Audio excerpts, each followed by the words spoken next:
Hello and welcome to Odds on La Liga, match day 3 before the international break. We have some teams in crisis, I would say, even if we are in August. Alvaro, I wouldn't say Atlético de Madrid is in crisis, but for sure is concerning 1 point in 2 games. But the alarms of Sevilla and Girona, I think, went off with another defeat the previous weekend, Alvaro.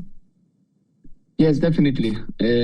Especially, I would say Girona. Girona is a very concerning situation. It's a very concerning club. Mitchell looks concerned, the coach, because it looks like a few players can go. The squad is not completed because there will be comings and goings. But the team dragged a very bad dynamic from the last season into this season, and it doesn't look at all like the team that fascinated us 2 years ago. Girona situation looks dangerous. Let's see what happens this weekend. On the contrary, Getafe is the positive side of La Liga. 6 points, they are leading the table with 4 teams that are qualified for the Champions League this season. And we are discovering that Bordalás, with 13 men in the squad, 14 registered players, he's been capable of creating this competitive unit. Of course, it's unlikely that Getafe will remain one of the teams at the top of the table. But, these 6 points that they got at the start of the season gives them a lot of confidence to continue. So, it's been a good start in La Liga so far. Sevilla doesn't convince me either, as you say, Edu, and Atlético de Madrid is probably the surprising package from the good sides, because they got only 1 point out of 6, which is nothing. They are already 5 points away from 2 La Liga candidates like Barcelona and Real Madrid. Well, let's analyze everything, guys. Also, some transfer market news. So stay with us. Tell us what you think about La Liga. Tell me your tips in the comments. And of course, press the like, subscribe. And now let's go on with the show.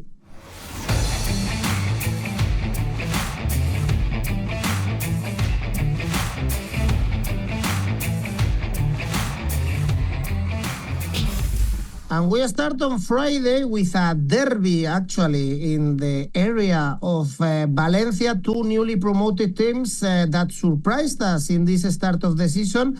Elche and Levante, especially Elche, with 2 draws against Atlético de Madrid and Betis, but also Levante's performance against Barcelona was brilliant. They knew how to counter-attack them, how to take them the back to Barcelona's defense, and they were this close to get some points from Barcelona, still led by Morales in the attacking line. Already some years for Morales, but still performing well.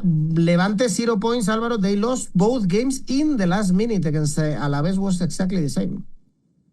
Yes, absolutely. I think that they've been a little bit unlucky. Against Barcelona, I like Levante. I think that they were physical. There was solidarity throughout the team.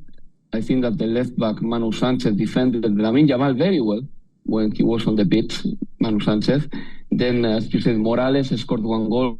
He's the oldest Levante scorer in the top flight, surpassing Roberto Soldado. Morales is 38 years old. And the start has been difficult for them, but I would say that Elche's start has been even better, because they have played against Betis and against Atlético de Madrid. We're talking about the side, Atlético, that will be playing Champions League football. Betis will be playing Europa League. And yet, Elche hasn't lost. Elche got 2 draws so far against these sides. So right now, I tend to think that Elche is slightly favourite for this game, even though in the second division last year or last season, Levante was more convincing. But we're talking about now. Now means that Elche, has been capable of being competitive at Civitas Metropolitano, with Riyadh Metropolitano. We don't know if Levante would have been that competitive. So for that reason, and taking this with a little bit of salt, with a pinch of salt, because it's still early doors, round 3 of La Liga, I'm going to back Elche because they are playing at home. With an Asian handicap minus 0.25, meaning that if they draw, you suffer half a lose. If they win, you win. That will pay 188. Looks like a rocky team, this Elche, really good, of course, for competing in Primera División. And on Friday also we have Valencia, Getafe. You mentioned at the beginning the brilliant start of Getafe with basically no players. Only 12 players played in the first two games, but they got 6 points in difficult stadiums like Balaidos and like the Sánchez Pizjuán. Bordalás actually was saying that it was almost a miracle getting these 6 points and was complaining about 𝗀𝐻𝐻's departure to Wolverhampton, although now it looks like 𝗀𝐻𝐻 might stay in Getafe. And they have a new star, is Adrián Liso. He scored a brace in Sevilla. Well, now, Alvaro, they are looking for another win away. It's going to be very difficult in another difficult stadium like Mestalla. Valencia, only 1 point in the start of the season with only one goal scored. They were down to 10 men against Osasuna very early because 𝗍𝐿𝐴 was sent off. Yeah, and therefore he will be suspended. The captain of Valencia will be suspended for this game.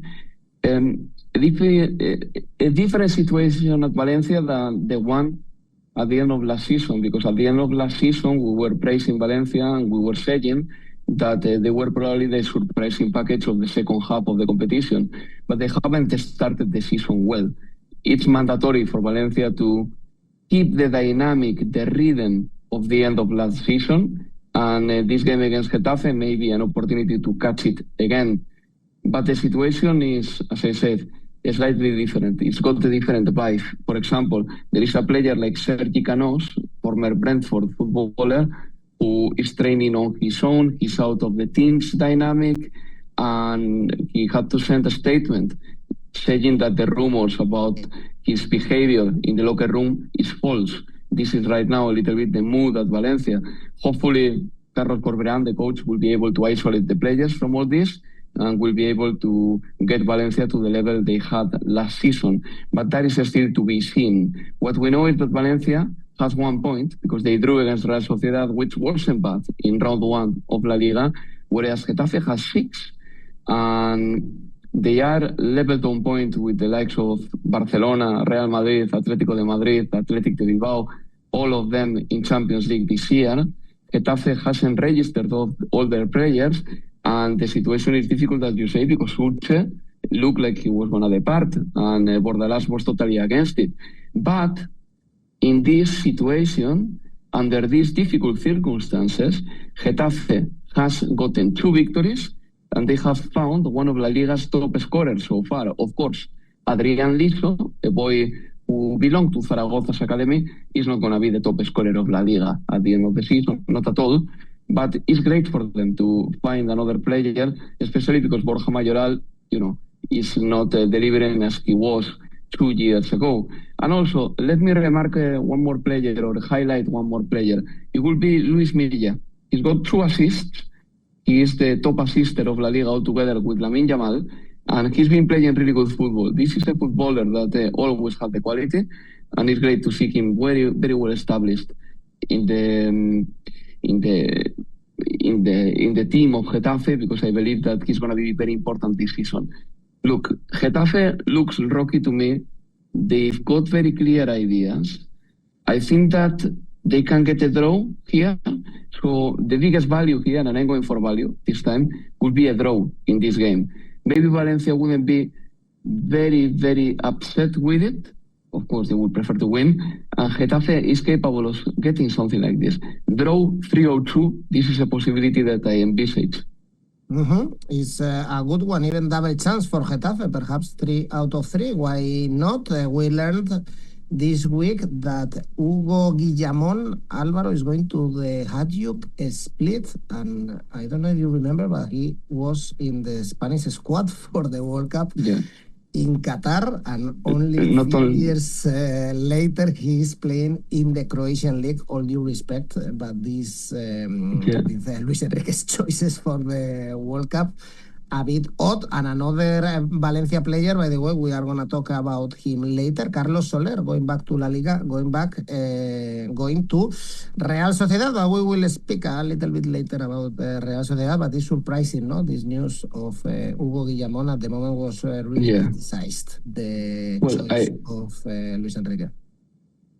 No, it is. I remember that since he is Basque as well, I don't know if he was born in the Basque Country or if he played in the Basque Country football pyramid for a period of time.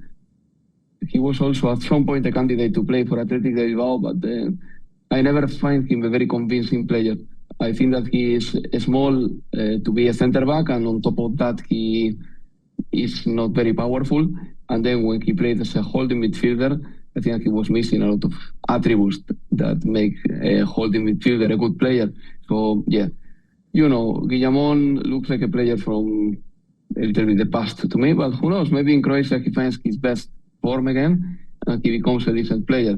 But so far, in the last couple of years, he's been quite anonymous. And we had Rodri also as a defended as a center-back instead of playing in the midfield. But, okay, this is the past. Let's focus in the present. And on Saturday, we have an interesting game in Basque Country, actually, Mendizorroza, Alavés, Atlético de Madrid. Be careful with this game, because also last season was a goalless draw. 2 years ago, Alavés beat Atlético de Madrid 2-0. And it looked like they are repeating the mistakes of last season. Playing away from home, they just switch off, as we saw against Espanyol when they were controlling the game 1-0.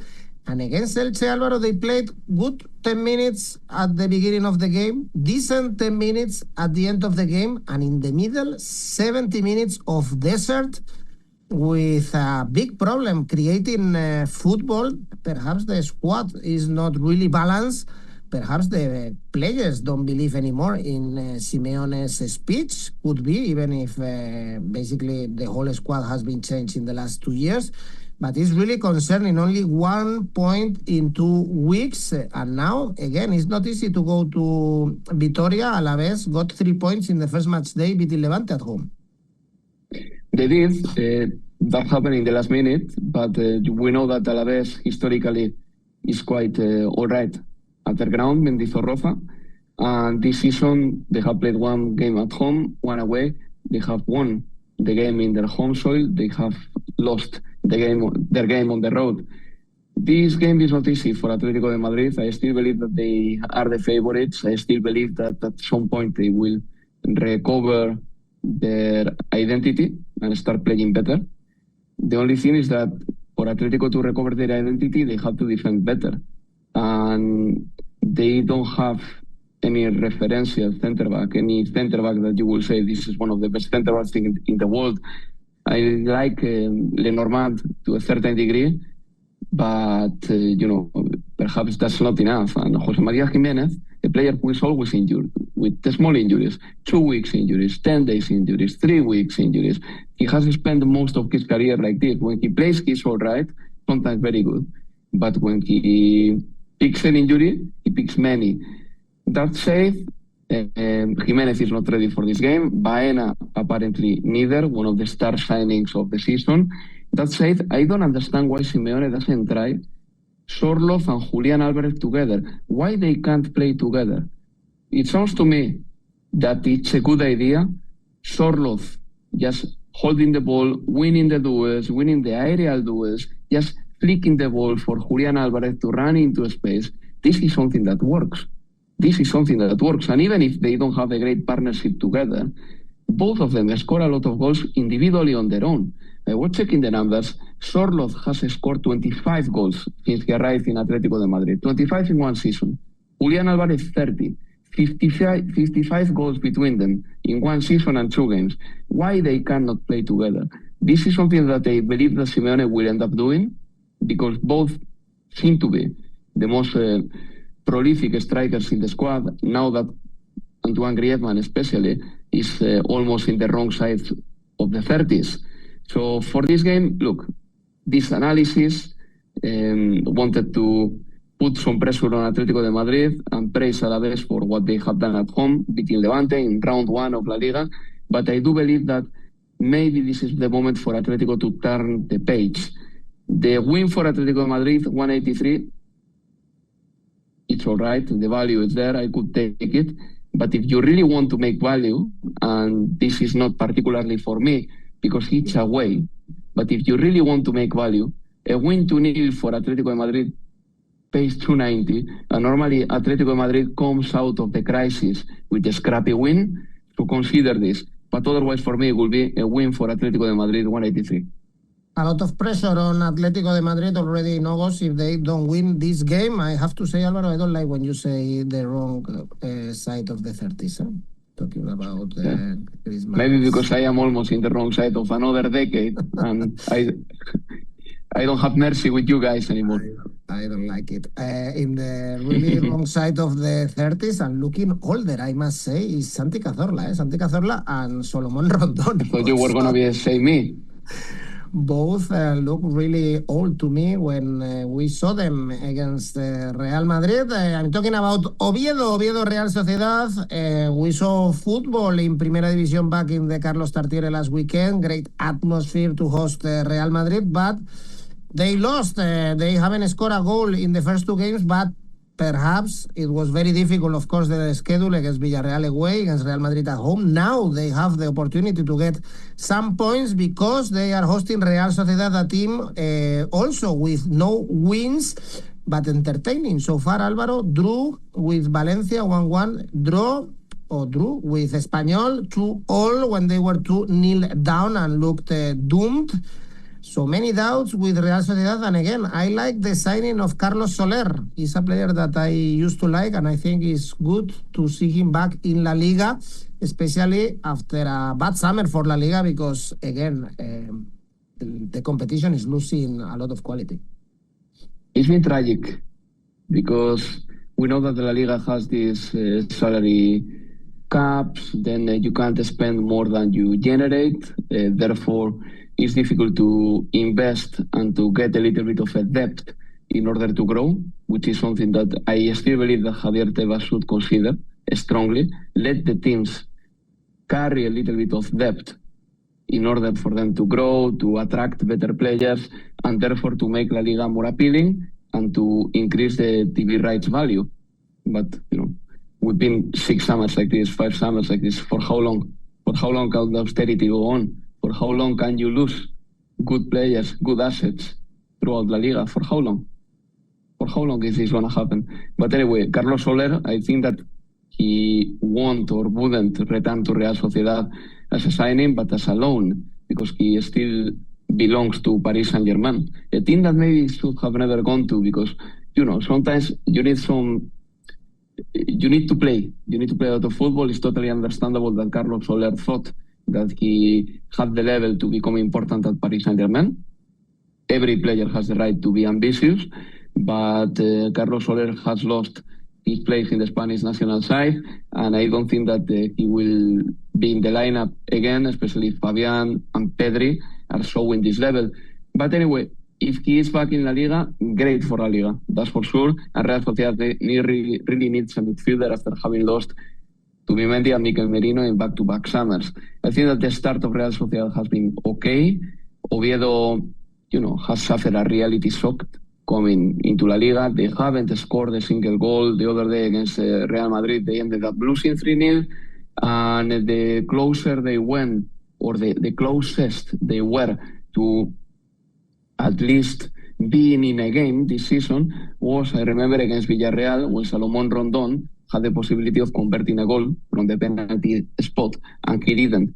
But, coming into this game, which is, by the way, a pass for me, I have to say, I still believe that at some point Oviedo has to score their first goal in La Liga in more than 20 years. Maybe it's now. If they score a goal or more, that pays 157. It paid way more against Real Madrid, which was my bet last week, because that paid 2. But Oviedo to score over 0.5 goals pays 157. I believe that at some point it's going to happen. But otherwise, this game is a pass for me. I prefer the next one, actually. They hit the post against Real Madrid, so they were close actually to the 1-1. It was like a minute 80th. But yeah, 2 games, no goals for Oviedo. Next one, tragic. This is we are in August, and this is already red danger area for Girona and for Sevilla. The atmosphere is really bad in both cities because it's not only this season, it was coming from last season in the case of Girona. Maybe for Sevilla it's been 3 seasons already going towards Segunda División or closer to the relegation spots. And both started with 0 points. Girona, absolutely pitiful. 5-0 against Villarreal, 4-0 I think after 20-30 minutes. Also 3-1 at home against Rayo Vallecano, with Gazzaniga giving away the goals. And Mitchell, after the defeat against Villarreal, he said that the team is not competing and is really concerning. On the other hand, we have Sevilla with 0 points against Getafe and Athletic. The best player, 𝗀𝗵𝗍𝗀, is injured. The club also wants to sell him. And we have a new manager, Almeida, saying that he's never going to criticize the club, that everything is all right. But we've seen also these kind of managers in Sevilla many times, Álvaro, and they tend not to last really long, to be honest. Yeah, of course. I think that the second stint of Sampaoli was something like that. Yeah, Sevilla has had managers who haven't been a long time there. Montella, remind me, 𝗵𝗵𝗍𝗀 was there. I believe that he was as well. Yeah, so, yeah. Another manager that never lasted long. Montella, coming from the Serie A, but the most dangerous thing that can happen to Sevilla, and I think that it has happened already, is accepting the reality. Resignación, as we say in Spanish, probably the word in English, resignation, doesn't carry all the nuances, but just is accepting the situation and accepting that they are no longer a team that competes to qualify for Europe, and they are no longer a pain to play against, especially at Sánchez Pizjuán. This is what Sevilla looks like it's going to become. I think that Almeida is a brave manager. His story speaks for itself. When he started, when he made the decision to be in charge of River Plate in a very difficult situation, but just lifting the spirit in this Sevilla is going to be difficult. And for example, I was checking at the rumors, the transfer rumors, and even Villarreal is going to be able to get a Sevilla player if they want to, because it sounds like if Jeremy Pino ends up going to Crystal Palace, Villarreal will be making an offer for Vargas, Sevilla's winger, the Swiss footballer, a player who last season actually was important for Sevilla and played very well. So these days, Villarreal is the team that has bigger finances, more money to get players from Sevilla. This is the situation for them because they are very constrained by the salary cap. And for Girona, at some point, I remember it was said that them belonging to Manchester City group was going to be the reason why they were going to be a big side, and they would be in La Liga out of trouble and probably punching above their weight. But this is not a straightforward storyline. It's not like that. And the squad of Girona seems to me that doesn't make sense in some positions. Of course, I'm going to put an asterisk on what I'm going to say, but maybe Thomas Lemar and especially Axel Witsel are not the best players Girona could get because they are in a stage of their career in which they don't have the energy that Girona requires to overcome situations like this. Because 30s probably. Axel Witsel for sure. Yeah. Thomas Lemar is not. No, he's not at all. Thomas Lemar was involved in Monaco in 2017. 29. Very young. There you go. He's Arabia's carnage. I think he should go to Arabia just to get some money. Yeah, the thing is that after he picked his knee injury, and he spent so much time in the sidelines, Tomás Lemar has never become the same player.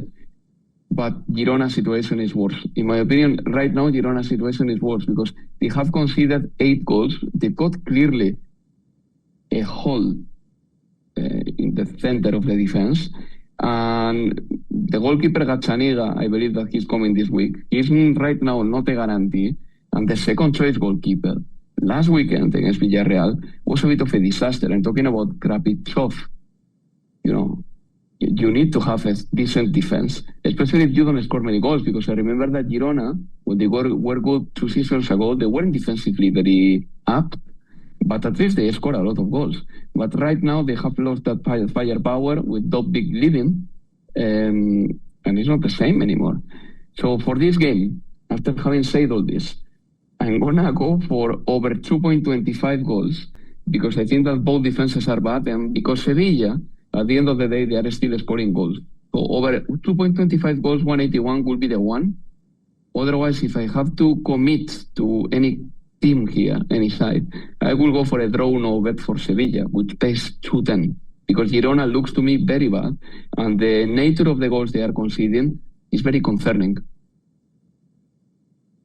Well, drama in Montilivi. Next game, Real Madrid, Mallorca. Real Madrid, 2 clean sheets, 4 goals scored in the start of Xavi Alonso's era with Mbappé as a great star. We mentioned at the beginning that is a safe bet. I think betting on Mbappé, top scorer of the competition and already taking important decisions. Xavi Alonso was kind of a surprise and even controversial benching or putting in the bench Vinicius Junior. I think it was a very good idea since Vinicius' performances have been really poor in the last year. And actually, when he came out from the bench, he was decisive, giving an assist, scoring 1 goal. Even Rodrigo played some decent minutes. Also, Mastantuono, in my opinion, played some minutes. But I still think Real Madrid is lacking a midfielder. I think it's going to be a very important issue throughout the season, not having a constructor of football, a good number 5 or a good number 6, Alvaro. But of course, they should beat Mallorca. Only 1 point Mallorca, but I'm sure they are going to sit really back. And there is when Real Madrid, I think, is going to struggle this season, because at counter-attack, they are very good, very fast. I think they have a good defense this season. But again, constructing football, there I have doubts. Yeah, and we may see a very similar script to the one we saw in game week 1 of La Liga, with Real Madrid struggling to create many chances against Osasuna and having to be Kylian Mbappé, who made the difference, just making a penalty for himself and scoring it. For Mallorca, the good thing is that 𝗵𝗵𝗀𝗀𝗀 is back. I mean, he was sent off against Barcelona, don't forget. There is still working in the squad. They have brought themselves a player, 𝗀𝗲𝗿𝗀𝗀𝗀, I believe that I am pronouncing that well, who is a Spanish under-19 international. He comes from Barcelona B, and let's see what he can bring to Mallorca, because they are clearly a side that needs some spark as well. Mallorca is rocky. Mallorca is a team that under Arrasate, they have kept the identity of Javier Aguirre's team, but I think Madrid is going to be too much for them. Not that Madrid has been exuberant, but against Oviedo, they were much better than against Osasuna. I think that we can say that with Mbappé scoring, Vinicius coming from the bench made the difference as well, scoring a goal, setting up 1 assist. By the way, he scored his first goal away for Real Madrid since 2024 against Atalanta, which is astonishing. In 2025, Vinicius hadn't scored away for Real Madrid. Then Mastantuono, Carreras and Hausen, especially Carreras and Hausen, I will say, we can say that they are established in the lineup, not Trent Alexander-Arnold. I believe that for the reasons we spoke about a week or 2 ago. And Dani Ceballos is a player who can be on his way out. The best thing about Real Madrid so far is that they haven't conceded. They have been good defensively. I don't think that Oviedo really intimidated Real Madrid. True, they hit the post, but it was from a long-range shot. And Real Madrid against Osasuna and against Oviedo was good defensively. With Hausen keeping a lot of the ball, he's one of the players with more passes in La Liga, because Real Madrid seems to start the play with him, and I can understand that because he's very good on the ball. But anyway, Real Madrid has been quite rocky, as I said, solid. Let's see when they find better opposition. But maybe Mallorca is not that better opposition. Mallorca, they are just fine. They are a competitive team of La Liga. Not enough to win at Santiago Bernabéu, in my opinion. So my money will go for a clean sheet for Real Madrid. I could consider this 173 because Mallorca doesn't offer a lot up front, despite 𝗲𝗏𝗏𝗏 having returned. Otherwise, I like a little bit less than with Ancelotti, I must say, because Xabi Alonso Real Madrid so far seems different. But over 1.5 goals in the second half is something that maybe we should consider, as they did against Oviedo. Once they score the first goal, it's easier to score the second and the third, and this is more likely to happen in the second half. Over 1.5 goals in the second half is another tip that I would give, 185. And then an Asian handicap minus 125 for Real Madrid doesn't pay enough for a single bet, in my opinion, only 147, but I'm going to keep that for my ACCA.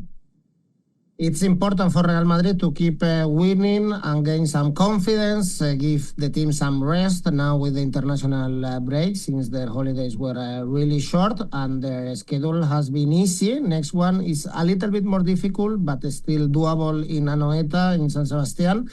So important for Xabi Alonso to keep working on the team and improving. For Sunday, we have a good game. The early kickoff, 5 p.m., is Celta Villarreal. Celta played with Betis midweek game and they drew on Wednesday because they are going to play midweek games, so European games, in Matchday 6. So they anticipated their game. So Celta still winless with 3 games, only 2 draws because they couldn't beat also Mallorca.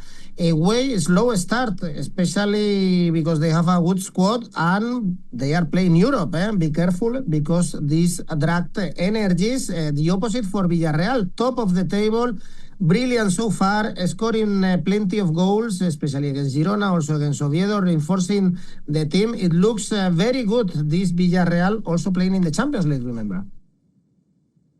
Yes, definitely. And I believe that, again, like Athletic de Bilbao or like Getafe, having collected 6 points in the first 2 rounds is tremendously positive, because for Getafe, the season is going to be steeper, but for Villarreal and Athletic de Bilbao, but we're talking now about Villarreal now, the season is going to be more difficult as the calendar gets congested. So having 6 points already is great for them. Villarreal seems to me a team with a lot of physicality. They have shifted. Villarreal 3 years ago, they were very technical with many Spanish players, some of them short, some of them not very fast, but they were very technical. Right now, Villarreal looks to me more physical. The physiognomy of the team has changed. They have scored 7 goals. They have conceded 0. This is going to change at some point, of course, but it's a very good and promising start. And with Marcelino, I believe that Villarreal has already 8 straight wins in La Liga. If we put together last season's ending and the start of this season, the form is there. And I think that Villarreal is going to be a strong candidate again to qualify for the Champions League. They have made a big investment, don't forget. They have lost players, yes, like Baena, like Barry.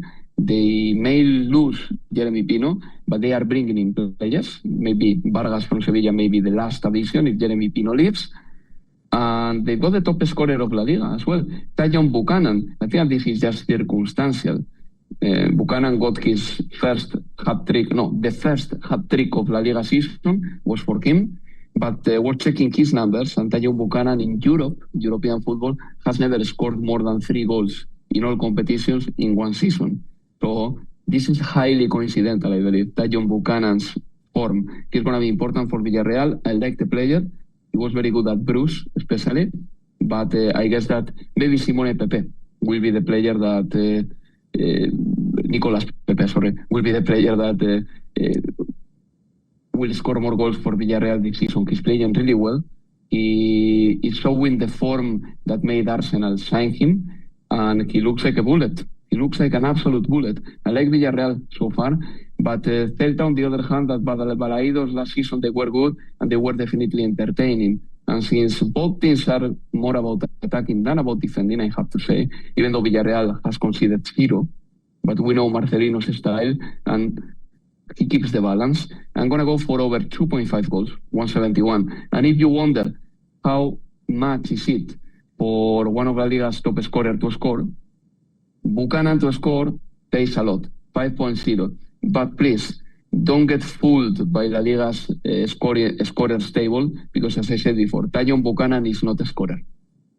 Next game, most interesting one between European teams, Betis Athletic. Betis, as I mentioned, also played the midweek game with Celta, trying to get Anthony. It will be great to see him back in La Liga. 5 points so far, so it's not a bad start. But for Athletic, it's a perfect start with 6 points. They suffered in both home games, Álvaro, against Rayo and against Sevilla, but they got the points, and this is the important thing, especially, again, in a season where they are going to play Champions League. Yeah, and also Ollán Sánchez came back. He scored a penalty that he created and he converted. I think that it's going to take him a little bit of time to be 100%, but, those who watch this show know that what I think about Ollán Sánchez and his importance in the team. Nico Williams has been really good so far. He is already among the best dribblers in La Liga, altogether with Lamine Yamal. So Spain's wingers are already playing the way they know. And Nico Williams has been really spectacular in this start of the season, especially in the first game. And the team is not in the best possible form yet, because the pre-season has been a bit hard with injuries for Athletic de Bilbao. But even when Athletic de Bilbao doesn't play too good, they are still very solid. Let's don't forget, Edu, last season Athletic de Bilbao was a team very difficult to beat. I think that they are keeping that identity this season too. Same coach, not many signings, and it's great for them to have 6 points, because when the season gets more difficult and the calendar gets congested, they'll be in the Champions League. By the way, the Champions League draw is on Thursday, so we will know next week who all the teams will play against. When the calendar is or gets more difficult, probably Athletic de Bilbao will look back at August and smile unless something catastrophic happens against Betis. In a game played in La Cartuja, a stadium that brings a lot of good memories for Athletic de Bilbao fans, because they won the Spanish Cup there a year ago in 2024. And for Betis, they seem similar to me to what they were last season. There are a few tweaks in Pellegrini's approach to the game. Pablo Fornals is definitely a deep legend midfielder. Plays as a number 6 these days, which is, I believe, his position, because the number 10 position is right now for 𝐜𝐭𝐴∗ who has scored already 1 goal. And until Isco comes back, �giovanni 𝐿o 𝐶ELSO is going to be so important for Betis. If they manage to get Anthony, that's going to be terrific. I also believe that maybe Betis would have to consider bringing one extra striker, because I don't know what the contribution of 𝐜𝐵 is going to be this season, considering that he's getting older. But 𝗍𝐿 Hernández is there, so it's fine.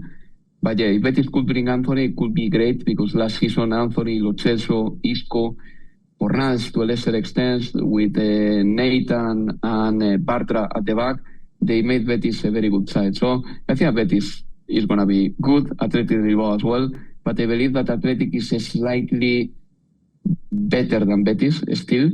A draw no bet for them would be 185, and I like the value there. I think they bought what's needed to get something from Betis ground. Well, Ceballos, by the way, was in his way out from Real Madrid. It looked like to Olympique Marseille, and he wanted Betis, but Betis looks like don't want Ceballos. They prefer working on Anthony, perhaps even Guido Rodriguez from West Ham. So the market is really open for Pellegrini's men. Next game, Espanyol Osasuna, both with a good start, I would say brilliant in the case of Espanyol, really close to get 6 points against teams like Atlético de Madrid and Real Sociedad. Manolo González actually was not happy with the point in San Sebastián because they were 2-0 up and controlling the game, and at the end they couldn't only draw. And Osasuna, well, Alvaro, the good news is Budimir scoring goals and giving 3 points to the team. Yeah, it's the best thing for Osasuna. I mean, they've got in Budimir, their best ever striker in the top flight. And, you know, they have a difficult start against Real Madrid. It's not nice to start the league at Santiago Bernabéu. It will always be difficult to travel there. But, you know, Budimir has scored already 1 goal, and I don't see why he shouldn't be in double figures this season either. This game, you know, I think that given that Espanyol is better defending than attacking, and I could say the same thing about Osasuna, I could go for an under here for the first time in the show. Under 2.5 goals, 167. That's the money you get more or less. But yeah, this game is one of the tricky ones as well. In the same way that I went at Real Oviedo, Real Sociedad for a pass, I think that I could do it here as well with Espanyol Osasuna, taking into consideration that Espanyol started the league very well. They started very well with 𝗵𝗵𝗻𝗀 scoring in the last game, with 𝗵𝗵𝗻𝗄𝗏 scoring 2, pretty much with an unchanged lineup from the game that beat Atlético de Madrid, understandably so. And Osasuna is a good side, rocky when they want to. They make the games difficult.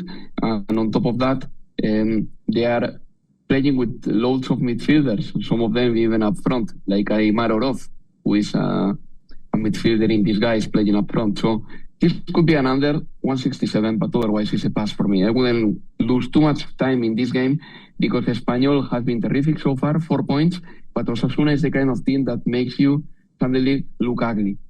Yeah, could be easily a low-scoring affair, this one. And the last one is Rayo Vallecano, Barcelona. Barcelona showing some doubts in both games, I would say. In Mallorca, yes, they won easily, but Flick was angry because the team was playing against 9 men and still didn't go for it. And against Levante, they suffered a lot. We mentioned the departure of Íñigo Martínez could harm the line, the defense, and they were caught in the counterattack so many times against Levante. They had, though, the quality to come back again, and they did it, of course, with Lamine Yamal also putting the ball where it should be in the last cross. And now they are playing against Rayo Vallecano. Should be the most difficult of the 3 games that Barcelona played away. So far, Rayo, by the way, playing midweek game against Neman in the Conference League, Alvaro, and they played well also against Athletic, and they beat Girona away in the 2 games they've played so far. So this might be slightly more difficult even for Barcelona. Yeah, because Rayo Vallecano is a very good team, and against Athletic de Bilbao, they were very competitive as well, and only a penalty that could have not been a penalty to Ollán Sanzet broke the deadlock and gave Athletic de Bilbao a win. But yeah, Rayo is a good side. Of course, they'll be slightly tired because they are playing on Thursday, a playoff to qualify for the Conference League. But at this stage of the season, I believe that teams, they are still strong, and they can afford playing 2 games per week with no problem. This is something that even some players relish in order to pick their best form to play as much as possible. But, you know, what can we say about Barcelona? Number one, that this is the 5th time under Hansi Flick that they come back from a 2-0 deficit. And this is living on the edge. I don't know for how long this is sustainable.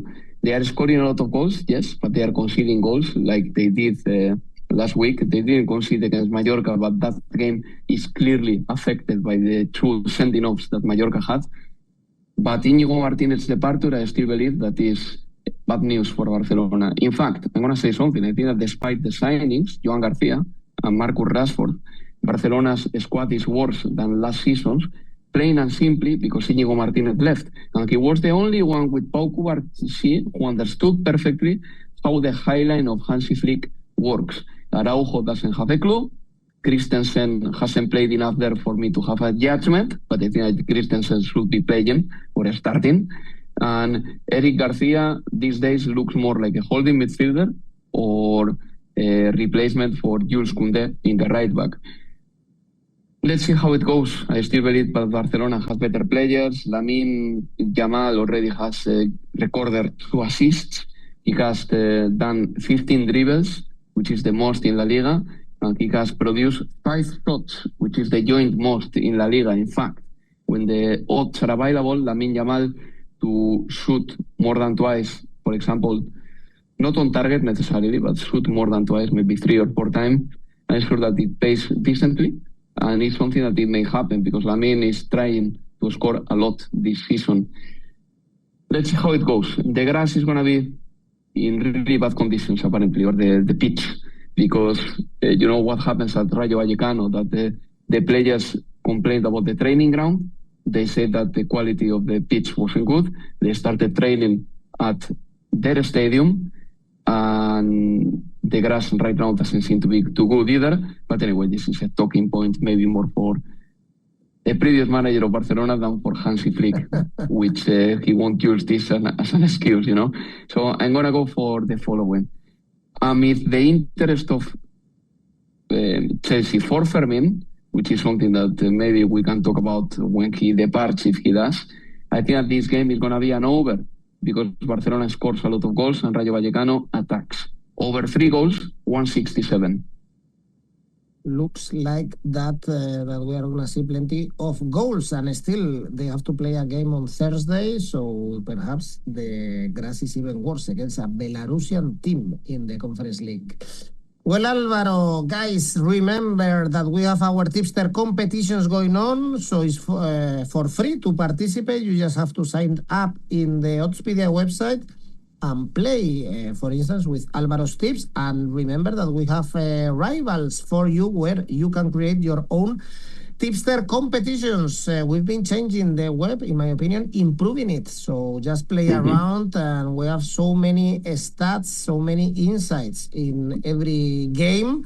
And very soon, actually, we are going to add some cool feature. Alvaro, I'm going to show you when it's live, but really cool also to know which bets to do in one football game when it's live. I'm going to tell you, but it's going to be very, very soon. In the meantime, let's go with your safe bet. Of course, it will be Real Madrid to win and over 1.5 goals in that game, 132. And your ACCA?